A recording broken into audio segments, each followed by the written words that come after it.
तो जी आज का मुद्दा है एग करी। अब ये वाली जो रेसिपी है हो सकता है आपने पहले कहीं देखी हो, लेकिन मैं बड़ा एक्साइटेड हूँ। हमारी टीम में एक लड़की है श्वेता, तो वो बोलती शेफ हम लोग चंपारण स्टाइल में मीट बनाते हैं, चंपारण स्टाइल में एग करी क्यों नहीं बना सकते। मैंने कहा आइडिया तो अच्छा है, तो इसलिए आज बनाएंगे चंपारण स्टाइल में egg curry.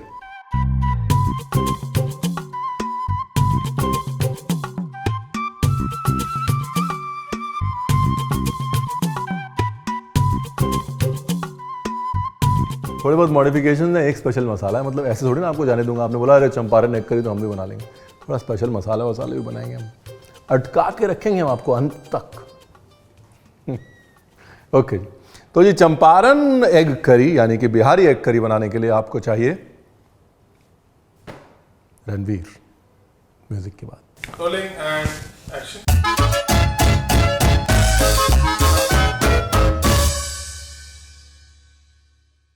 Actually Champaran egg curry बनाने के लिए आपको चाहिए एक अच्छा ग्रेटर उर्फ कद्दूकश। ठीक है, देखिए कुकर में भी बना सकते हैं आप, ऐसा कोई कंपल्जन नहीं है कि हांडी में बनाएं।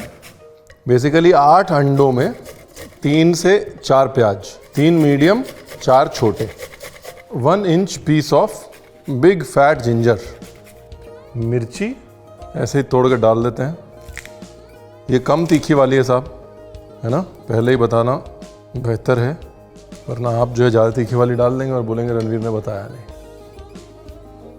और अगर आप मटन बना रहे होते तो कुछ नहीं डालते, लेकिन आप मटन नहीं बना रहे हैं।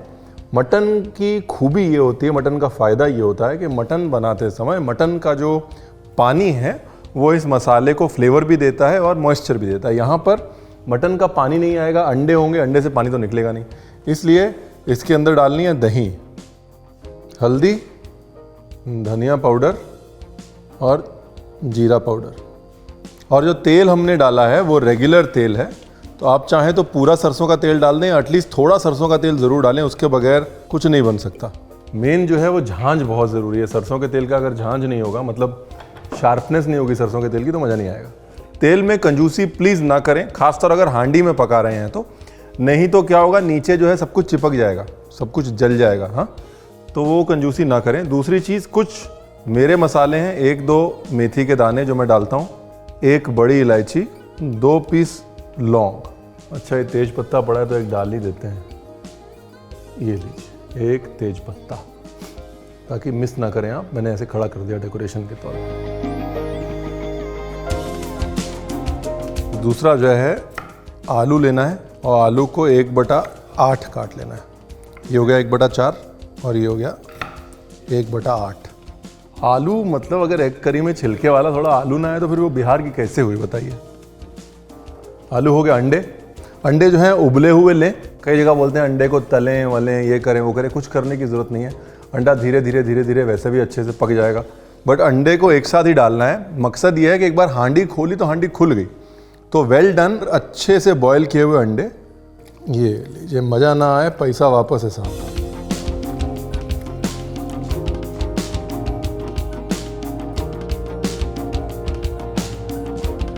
ये हमारा टोटका है, एक्चुअली हांडी भी नहीं है इसलिए भी कर रहा हूँ मैं, कि थोड़ा सरसों का तेल इसको पिला देते हैं।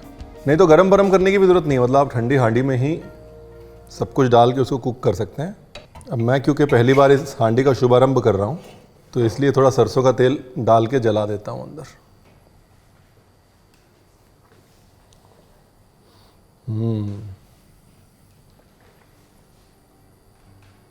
जब तक सरसों का तेल रुलाए ना, तो सरसों का तेल कैसा है। आइडिया अच्छा है, एक नई किस्म की एग करी जिसमें आपको अलग से ग्रेवी बनाने की ज़रूरत नहीं है। अंडे के साथ आप खा सकते हैं, स्ट्रॉन्ग, इजी टू मेक। यही सिचुएशन आप प्रेशर कुकर में भी कर सकते हैं, राइट। आप प्रेशर कुकर लें, प्रेशर कुकर में हल्का सा तेल गरम करें, उसके बाद सब कुछ डालें, ढक्कन लगा दें, हो गया हैप्पी बर्थडे। कुछ करने की ज़रूरत नहीं उसके बाद। देखिए अगर मटन होता ना तो आपको दही डालने की ज़रूरत नहीं पड़ती, क्योंकि मटन पानी छोड़ देता। तो मसाला जो है जितना हमने पतला किया है, हमको उतना पतला करने की ज़रूरत नहीं है अगर हम मटन पका रहे होते। लेकिन क्योंकि अंडा है और दूसरा आलू है, आलू भी पानी नहीं छोड़ेगा, पानी पिएगा पकने के लिए।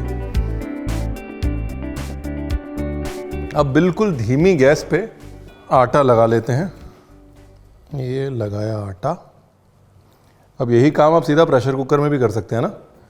ये बहाना नहीं चलेगा कि रणवीर ये तो हांडी नहीं है तो हम नहीं बनाएंगे।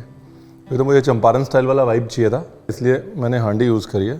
प्रेशर कुकर में सेम चीज़ कर सकते हैं, बिल्कुल स्लो गैस पे, लेकिन उसको प्रेशर देना है। हाँ, ढक्कन उल्टा इसलिए लगाया ताकि जो हवा है इसके अंदर वो गोल गोल घूमे। दूसरी चीज़, इसको अगर आप चाहें तो सीधा अवन में भी डाल सकते हैं, गैस पे रखने की ज़रूरत नहीं। अगर आपके यहाँ अवन है तो आप अवन को 165-170 पे करें और उसके अंदर इसको 40 मिनट के लिए छोड़ दें। अगर गैस है तो गैस के ऊपर धीरे धीरे इसको पकने दें। मोस्ट इम्पॉर्टेंटली, एक नाइफ से या टूथपिक से एक हल्का सा होल कर लें यहाँ पे, ताकि भाप निकलने की जगह बनी रहे। और यहाँ से जब भाप निकलेगी ना तो आप उसको सूंघ के समझ सकते हैं कि भाई कितना हो गया, कितना रह गया। अभी बनाते हैं एक पुलाव। मैंने कहा अंडे के साथ ना आपको एक बढ़िया सा पुलाव दिखा देता हूँ। फ्राई प्याज का पुलाव। प्याज को 1/2 किया और पतला पतला स्लाइस कर लिया, ठीक है जी। और कुछ नहीं जाएगा पुलाव में, टेंशन मत लीजिए। एक मसाला बनाना रहेगा जो मैंने आपको बताया ना, सीक्रेट मसाला, जो लास्ट में एग करी के ऊपर डालेंगे, वो लास्ट में बताऊंगा, ताकि आप जो है लास्ट में अटके रहें। और बीच में भी चीज़ें बताता रहूँगा, इसलिए स्किप करने का कोई फ़ायदा नहीं है। मैं दूसरी हांडी को भी थोड़ा सेट कर रहा हूँ तेल लगा के, पहली बार यूज़ कर रहा हूँ ना। अच्छे से हांडी को तेल पिला लेते हैं साहब, और न्यूट्रल ऑयल पिला रहा हूँ इसमें मैं, बिकॉज चावल में सरसों के तेल की मेरे को खुशबू नहीं चाहिए। कभी भी अगर आपको हांडी सीज़न करनी है, तरीका उसका सेम है। गरम करें, उसमें तेल गरम करें और उसको ऐसे तेल पिला लें। ओके जी, बहुत सिंपल है। जैसा मैंने कहा, कोई कॉम्प्लिकेशन नहीं है इस रेसिपी में। इसमें हमको चाहिए थोड़ा सा घी और अपना स्लाइस प्याज।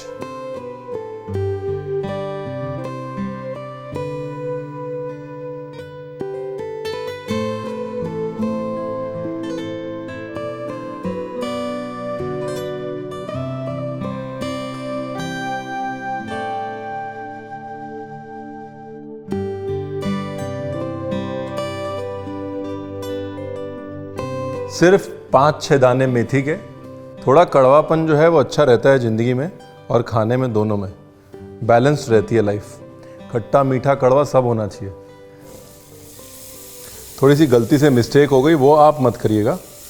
पहले गरम गरम तेल में या घी में मेथी को हल्का सा ब्राउन कर लीजिएगा, फिर प्याज डालिएगा। सॉरी,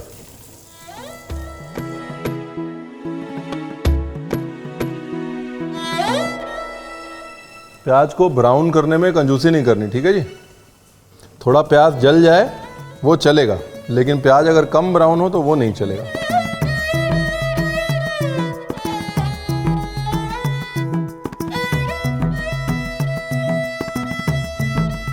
ये देखिए, आपको निकाल के दिखा देता हूँ। इतना पकाना है प्याज को, टुवर्ड्स स्लाइटली डार्किश ब्राउन।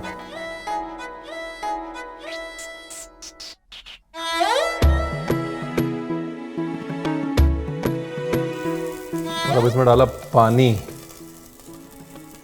प्याज की कुकिंग रोक दी ना, साथ में गया नमक। और वापस इसके ऊपर आते हैं। पहले थोड़ा गरम करना है। जैसे ही भाप बन गई, देख रहे हैं आपको, भाप बन गई दिख रही है आपको। ये देखिए, जैसे प्रेशर कुकर में प्रेशर निकलता है वैसे निकल रहा नहीं है। एक बार प्रेशर निकला फिर इसको स्लो कर देना है। ये एक बार थोड़ा सेट हो जाए तो 10-10 मिनट में हांडी को चलाते रहेंगे कि हांडी नीचे ना लगे, जो मसाला है वो नीचे ना लगे। खास तौर अगर आप दही डाल रहे हैं, क्योंकि दही के लगने के चांस होते हैं ना।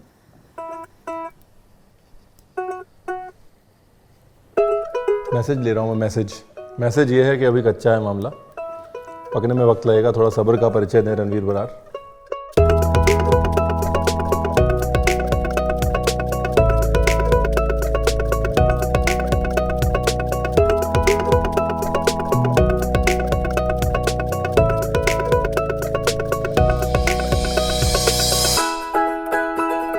मैं आपको रंग दिखाने के लिए निकाल रहा हूँ पानी, कि प्याज का रंग और प्याज का जायका दोनों ये पानी में आना बहुत ज़रूरी है। देखिए,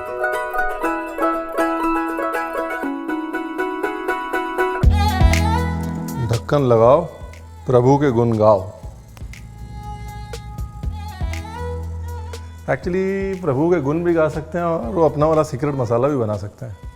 ये लो जी, बहुत बेसिक सा मसाला है, ठीक है ना। धनिया जीरा है। जीरा जो है मेरी पसंद से ज़्यादा है, नॉर्मली मैं इतना जीरा नहीं डालता। और सौंफ है, बाकी काली मिर्च और खुशबू के मसाले।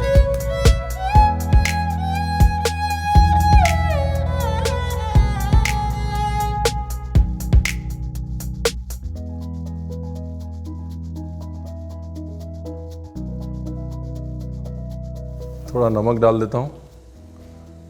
प्लीज़ इसको पीस लाइए। Thank you very much. भूनने की ज़रूरत नहीं, क्योंकि इसको मिक्सी में पीसेंगे, मिक्सी में ऑलरेडी मसाला गर्म हो जाएगा, तो यहाँ पर भून नहीं रहा हूँ मैं उसको। चलो जी, डन हो गया है मामला। अब जो है आप कैमरे वैमरे लेके आइए पास। अब खोलते हैं हांडियाँ। क्या खुशबू है। अरे पीस के ले आए आप बड़े फास्ट हैं यार। Thank you very much. हाँ, ये जो है बेसिकली ये वाला जो मसाला है, इसमें सौंफ, जीरा और धनिया बहुत इंपॉर्टेंट पार्ट्स हैं, बिकॉज एक चटपटापन है इस मसाले में जो सौंफ, जीरे और धनिया से आता है। ठीक है जी। आपको चावल से मिलाएं पहले, ये लीजिए, ये मिलिए चावल से।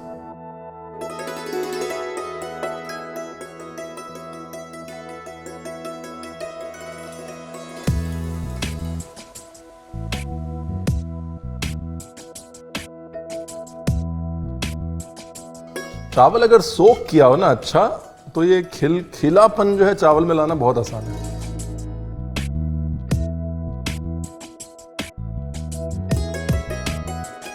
अभी तो मेन मामला खुलने वाला है। Are you ready?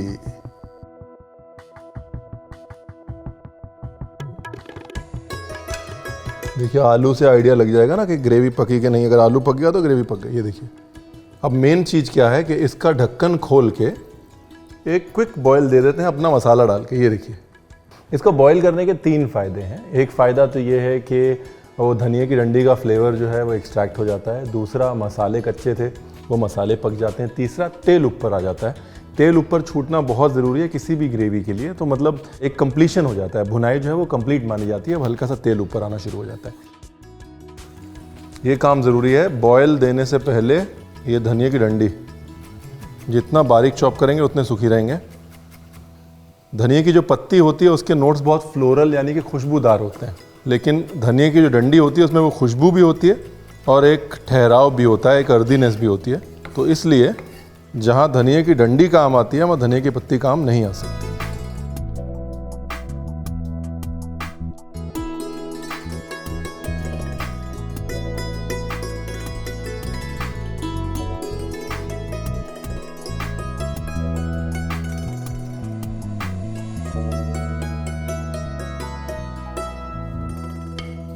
और चावल को कभी भी पकाएं ना तो गैस बंद करके उसको कम से कम नहीं तो 10 मिनट छोड़ दें। चावल अपनी शेप ले लेता है और हैंडल करने में आसान हो जाता है। लॉन्ग ग्रेन जो होता है ना, वो लॉन्ग ग्रेन आपको मिलता है।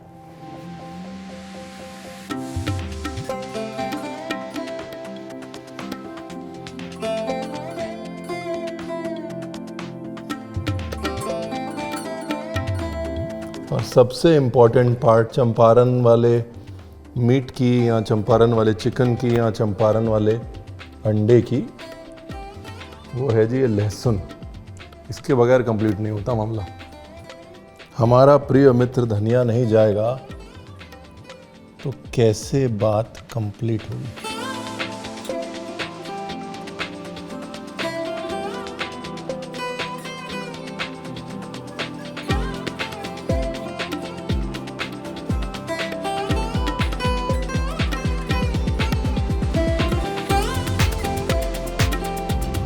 ब्यूटीफुल। मैं क्या जी, ये गया अंडा, ये गया मसाला। वाह भाई वाह, हाथ जल रहे हैं लेकिन आपको चिढ़ाने में मजा भी आ रहा है।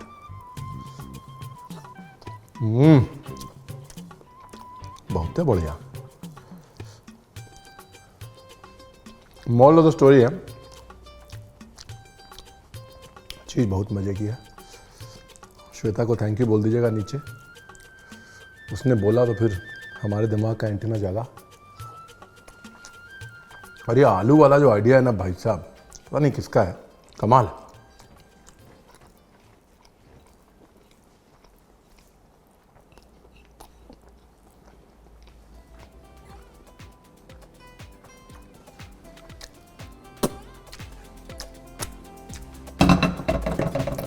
बीच में कोई कट नहीं लिया गया, आपके सामने बातों बातों में ख़त्म कर दिया गया क्योंकि बहुत टेस्टी बना है। Thank you very much. Please do subscribe.